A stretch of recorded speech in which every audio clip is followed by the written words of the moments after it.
I was making a video and got a phone call, so hopefully I'll just have to start all over, I guess. Please subscribe, like, share, do all that. I was saying earlier that eventful few days here. Came home from work Wednesday, had a note in the door from Animal Control, call them. They got a welfare complaint. They wanted to come out and check on the dogs. I told the officer that I'm revoking my kennel license. That grants him access at any time, and that he would have to have a warrant to come out. So they rolled in 3 squad cars, actually 2 squad cars, 2 animal care and control transport trucks, and then another squad car behind them. So our driveway was actually full of the police. When the first cop got out, I said, "Really? It takes all this?" And he was like, "What do you mean?" I said, "You know exactly what I mean. It takes all you guys to come out here?" And he told me that they had a warrant to search the premises, and the police were just there for the animal care and control's protection. They want to know if we had anything in the house that was running loose. I said, "Yeah, I've got..." Goji was in there. So she's a 10-month-old pup. Is she mean? No. Well, would you mind putting her up? No. So I went in, got her. They requested that I put her in one of the empty kennels we have, so that's what I did.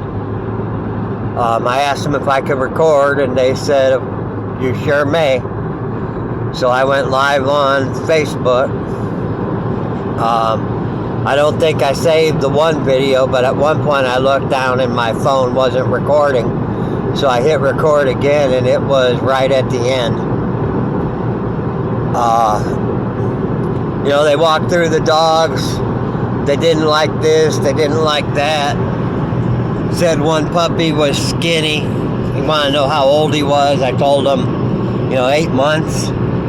He said maybe he just has a high metabolism. Went on to the next dog.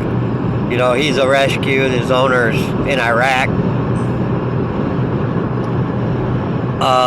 Next dogs are skinny. About that point, the shelter called and asked the guy, if it was about closing time for him,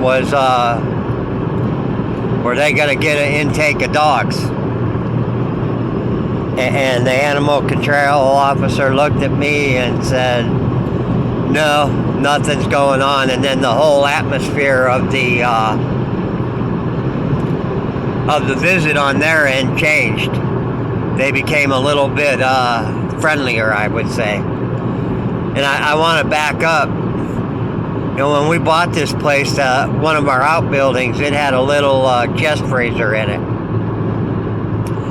And when we went into the outbuilding, I told him the only thing I use this for is straw storage. Well, there's a little chest freezer been in there.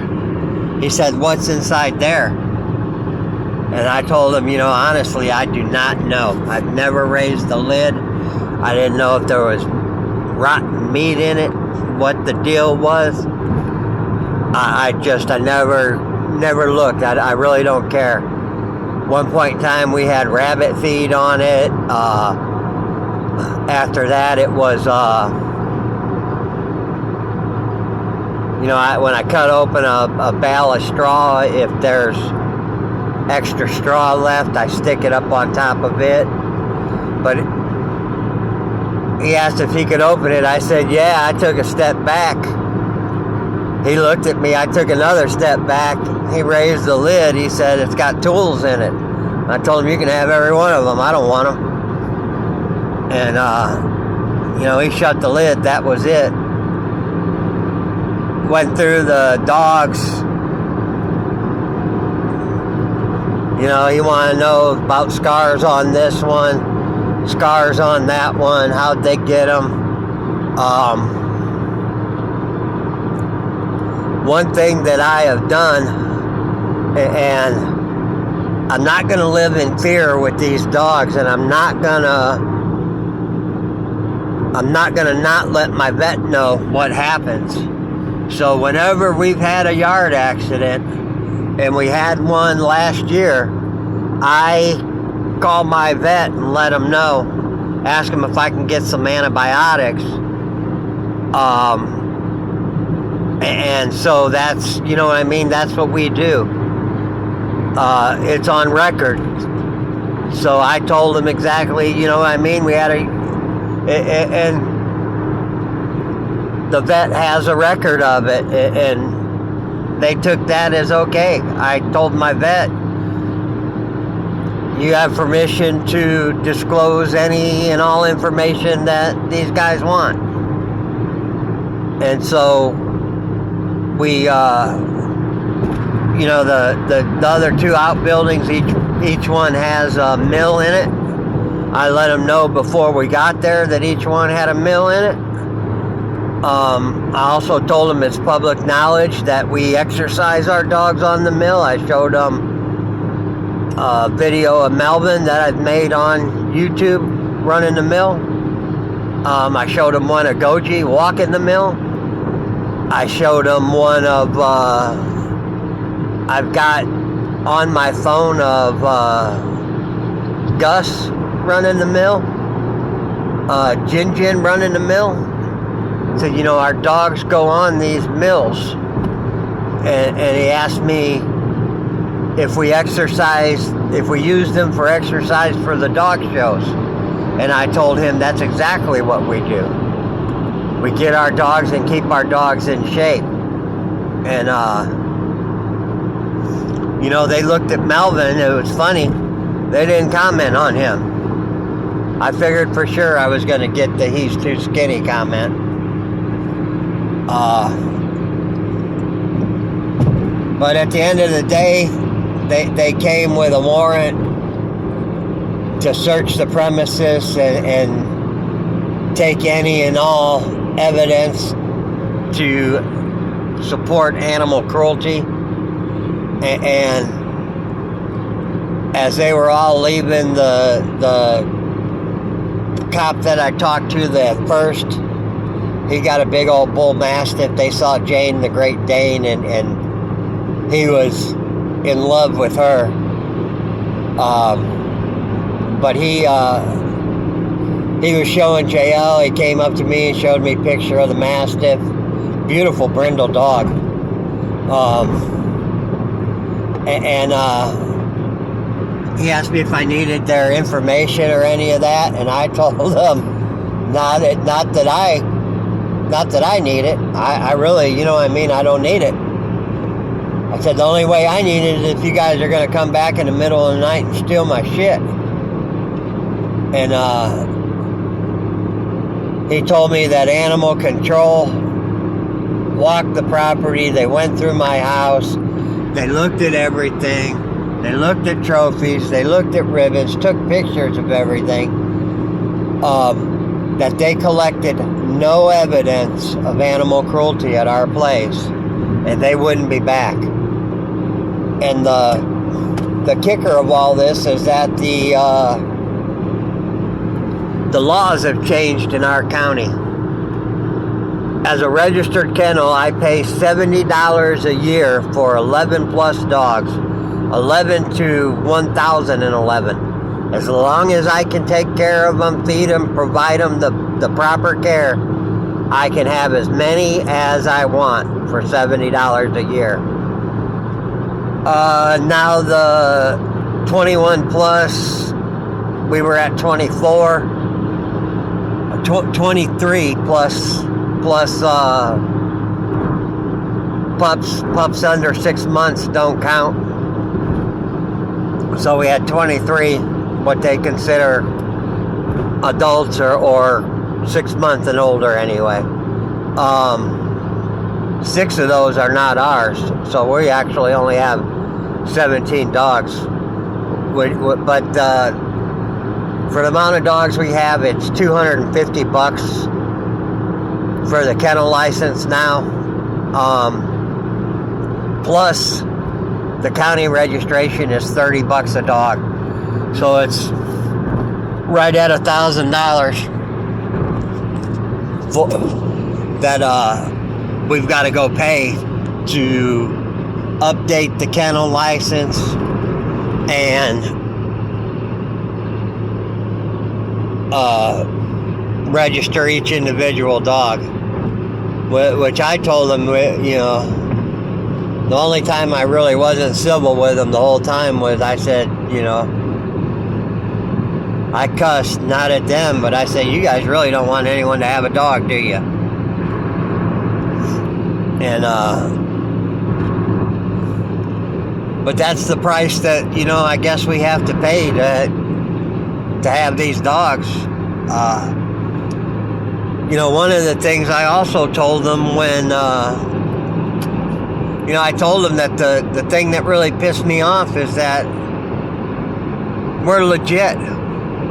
When the complaint came in, you looked up and got my name off the kennel license, or they called with my name because you have it for the warrant, so I'm a licensed kennel. And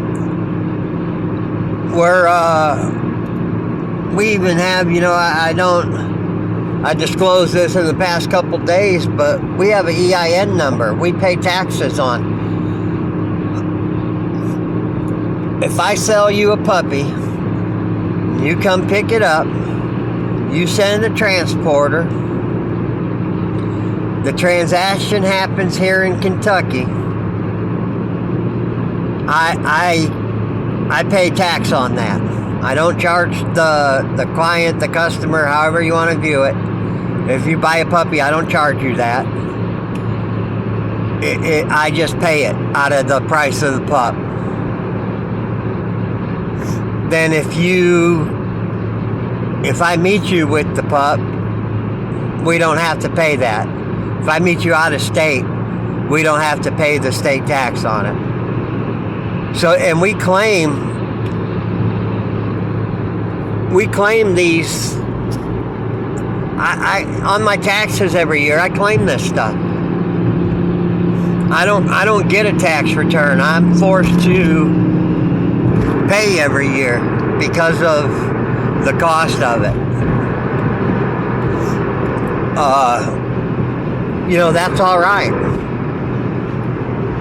It's just part of the cost of having these dogs, for us anyway. I know others don't do it the way we do it, and that's fine and dandy. That's how you want to do it.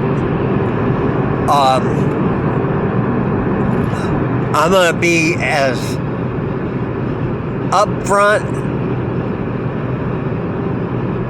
and wide open as I can possibly be. Now, my yard is basically closed right now. I don't allow a lot of people onto my yard. We have a P.O. box number. All correspondence concerning the dogs goes to it.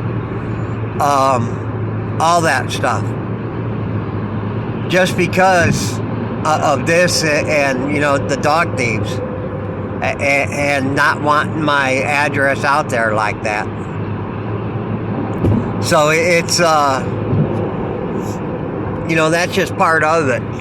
If people don't understand that, well, then I can't help them. But the majority of people will understand that. In today's climate, where I live, that's my sanctuary. That's where I come to. If you need to correspond via the mail, that's what that P.O. box is for. We gladly pay that every year. So I'm about done. Thanks for listening. Hope you made it all the way through. This is our little morning commute video. I didn't get to make it yesterday for obvious reasons.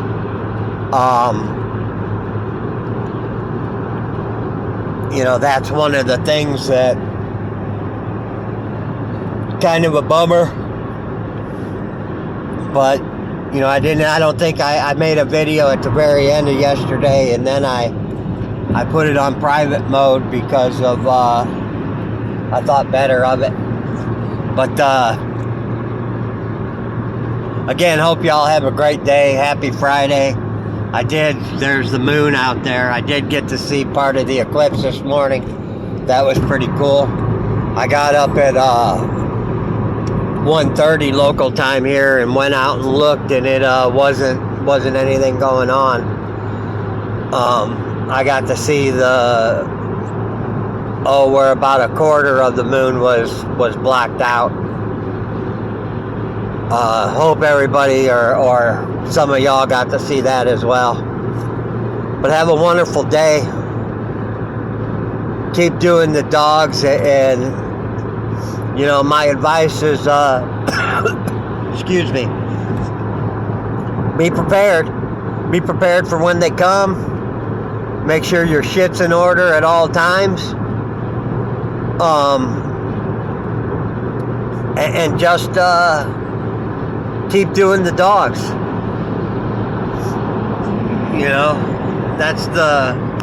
That's the best thing that I can tell you.